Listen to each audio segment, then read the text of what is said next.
So I wanted to talk about something. I got called out by someone from a member of the Sort of Stupid crew. Not so much called out as much as I was called a fascist, being accused of spreading fascist propaganda. So earlier this morning, and by this morning I mean the morning of the 14th, I came across a story on Instagram. White House to conduct a review of the Smithsonian Museum exhibitions to ensure they fit within Trump's view of American history. Note, this is by ABC News. The person who posted the story put the caption embarrassing. Now, off the headline by itself, I wouldn't say embarrassing, I would say concerning. This headline is completely without any kind of context. So, I decided to do some digging. I decided to go to the exact same ABC article that story was about. The White House plans to conduct a wide-ranging review of the Smithsonian Institution's museum exhibits, materials, and operations ahead of America's 250th birthday.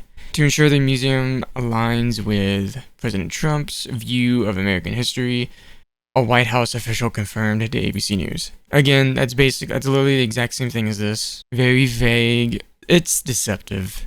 In a letter sent to Lonnie Bunch, the secretary of the Smithsonian Institution, the White House writes that it wants to ensure that the museums reflect the unity, progress, and enduring values that define the American story. So, based off of what the American dream used to be, I feel like the American dream is success, family, home, and that's really it. The White House writes that in accordance with the March executive order, I actually didn't know that this was an executive order, but I remember the name, Restoring Truth and Sanity to American History. I did not know that was a part of that. Officials will be leading a comprehensive internal review of selected Smithsonian museums and exhibits. This initiative aims to ensure alignment with the President's directive to celebrate American exceptionalism, remove divisive and partisan narratives, and restore confidence in assured culture's intuitions. Why would Americans not want to celebrate American accomplishments? I feel like that's just stupid. It's retarded. Remove divisive narratives. That can go one way or another, honestly. My personal opinion on it is keep it historically accurate. Now, the reason why I'm talking about it is because after I read the article, I replied to I responded to the story. I said, I highly doubt ABC News is being 100% about the facts. But honestly, even if they were, it doesn't sound terrible. But again, the headline. I doubt this person actually went and read the article, because most liberals don't. But he said, pick any news outlet then. Same story. I said, the wording and framing ABC uses in bad faith, and it is. It is deceptive. Even if it wasn't, the stuff isn't bad changes. So I went to the Hill. White House officials are launching a review of some of the Smithsonian's museums aimed at ensuring alignment, quote-unquote, with President Trump's directive to celebrate American exceptionalism, remove divisive or partisan narratives, and restore confidence in our shared cultural intuitions. Word for word, the same thing. A Tuesday letter to Smithsonian Institution Secretary Lonnie Bunch was signed by the Domestic Policy Council's Vince Haley, White House Senior Associate Staff Secretary Lindsay Halligan, and Office of Management and Budget Director Russell Vogt. I'm guessing that's how you pronounce that. The Wall Street Journal reported, the review outlined in the letter, Halligan told them, is about preserving trust in one of our most cherished institutions. I feel like that's literally the entire point. A White House official confirmed the Wall Street Journal report to ITK. I don't know what ITK is. Some of the review's focus will be on exhibits that are poised to be featured as part of next year's 250th anniversary celebration of the signing of our of the Declaration of Independence. The letter instructed eight of the Smithsonian museums, including the National Museum of African American History and Culture, the National Museum of American History, and the National Portrait Gallery. Yeah, I did not know there were so many.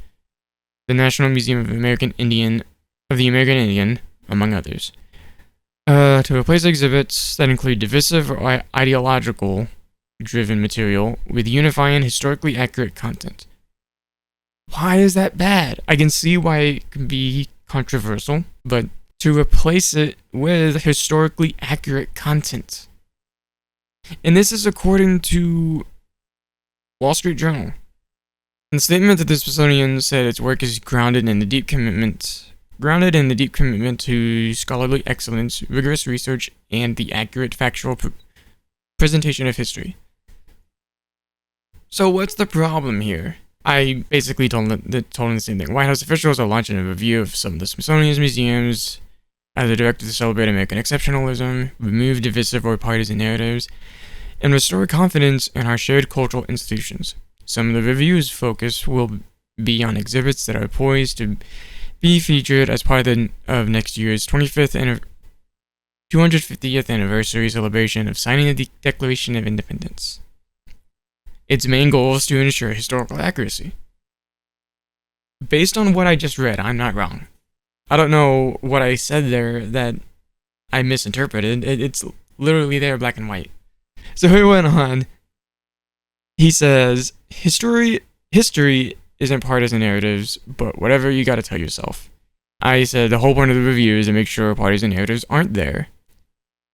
And he said, and this guy replies with their whitewashing history. Like, how do you even whitewash American history? Like, what are they gonna do? Turn the slaves white in the history books? Like, what does that even mean? No matter how you try to spin it, there is no possible way to whitewash American history without completely rewriting history, and they're obviously not going to do that. They already said they're going to stay historically accurate if you actually read news articles, dude. So there's this. This guy shared it in the Discord that I'm a part of. Waking up to early morning fascist propaganda is faster working than coffee. What did I say that was fascist propaganda? The whole point is to make sure they're not there. Someone says the American Gestapo.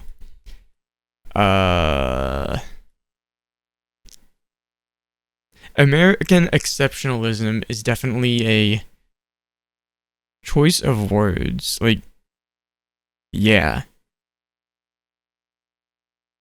Like, what else would you call it? Like, what else would you call all of America's accomplishments? It's called a dog whistle. Like, come on, dude. I really don't care if I was called a fascist. I really don't. It's just wild, though. I give you all of this information that disproves what you said, but I'm the fascist. The funny thing is, the liberals don't even realize that is why they lost in the first place. Calling everyone a Nazi, a fascist, calling Trump a dictator. It's like they don't know what these words mean anymore. Trump's not a fascist or a dictator. If he were, those riots in LA would have never happened. Make sure to like, comment, subscribe. I don't know if I'll ever do another video like this. I'm not sorry.